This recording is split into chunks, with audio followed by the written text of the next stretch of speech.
Top headlines.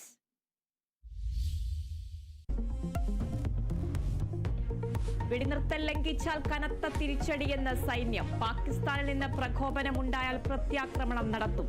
വെടിനിർത്തൽ ധാരണയിൽ പാക് DGMOയുമായി നാളെ ചർച്ച. പാക് സൈന്യത്തിന്റെ നീക്കങ്ങൾ നിരീക്ഷിക്കുന്നുവെന്നും സൈന്യം വാർത്താ സമ്മേളനത്തിൽ.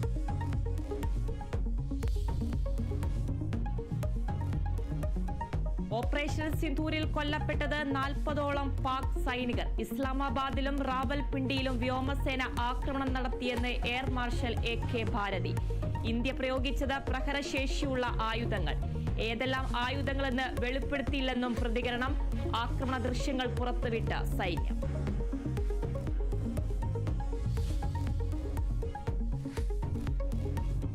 വെടിനിർത്തൽ ധാരണ ലംഘിച്ച് പാകിസ്ഥാൻ ആക്രമണം നടത്തിയ മേഖലകളിൽ സ്ഥിതി സാധാരണ നിലയിൽ.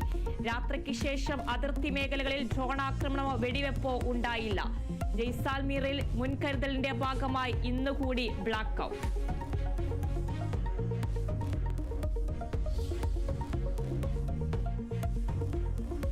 ഇന്ത്യ പാക് വെടിനിർത്തലിൽ ഇടപെട്ടുവെന്ന് ആവർത്തിച്ച് അമേരിക്ക. സമാധാനം പുനഃസ്ഥാപിക്കാനായതിൽ അഭിമാനമെന്ന് ഡൊണാൾഡ് ട്രംപ്.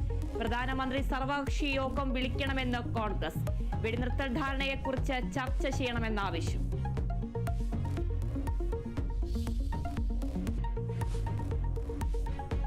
സമാധാനത്തിന്റെ സന്ദേശം ലോകമെങ്ങും പരക്കട്ടെ എന്ന ലിയോ 14 മാർപ്പാപ്പ. സന്ദേശം മാർപ്പാപ്പയായി തെരഞ്ഞെടുക്കപ്പെട്ട ശേഷം ലോകത്തോടുള്ള ആദ്യ അഭിസംബോധനയിൽ ഇന്ത്യ പാക് വെടിനിർത്തലിൽ സന്തോഷം. ലോകമെങ്ങുമുള്ള സംഘർഷങ്ങൾക്കും അയവ് വരട്ടെ എന്നും മാർപ്പാപ്പ.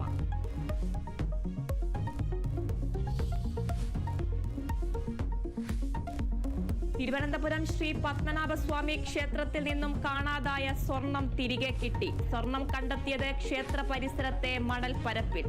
സ്ട്രോങ് റൂമിലെ സ്വർണം മണൽപ്പരപ്പിലെത്തിയതിൽ അന്വേഷണം. സ്വർണം കിട്ടിയത് ബോംബ് സ്ക്വാഡും പോലീസും ചേർന്ന് നടത്തിയ പരിശോധനയിൽ.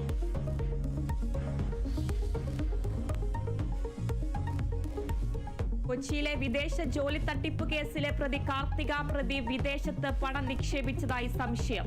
കാർത്തികയുടെ ബിസിനസ് പങ്കാളി അടക്കം വിദേശത്തേക്ക് കടന്നതായി സൂചന. തെളിവുകൾ ലഭിക്കുന്നതിന്റെ അടിസ്ഥാനത്തിൽ കാർത്തികയെ വീണ്ടും കസ്റ്റഡിയിൽ ആവശ്യപ്പെടുമെന്ന് പോലീസ്. കാർത്തികയ്ക്കെതിരെ സംസ്ഥാനത്തുടനീളം ലഭിച്ചത് 15 പരാതികൾ.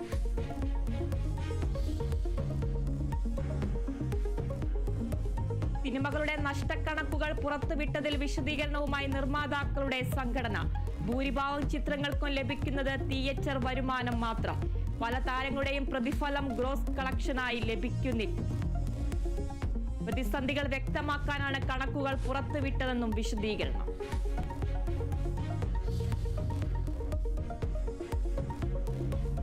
മുണ്ടക്കൈ ചൂരൽമല ഉരുൾപൊട്ടൽ ദുരിതബാധിതരുടെ വീട്ടുവാടക മുടങ്ങി. ആശങ്കയിലായി വാടക ക്വാർട്ടേഴ്സിൽ കഴിയുന്ന 100 കണക്കിന് ആളുകൾ.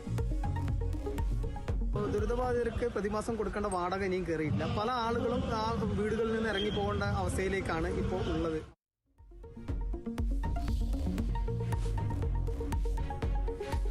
ഇന്ത്യ പാകിസ്ഥാൻ സംഘർഷത്തെ തുടർന്ന് നിർത്തിവെച്ച IPL മത്സരങ്ങൾ അടുത്ത ആഴ്ചയോടെ പുനരാരംഭിക്കുമെന്ന് സൂചന.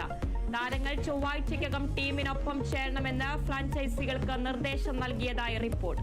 അന്തിമ തീരുമാനം BCCI യോഗത്തിന് ശേഷം. സർക്കാരുമായി കൂടിയാലോചനയ്ക്കൊരുങ്ങി BCCI.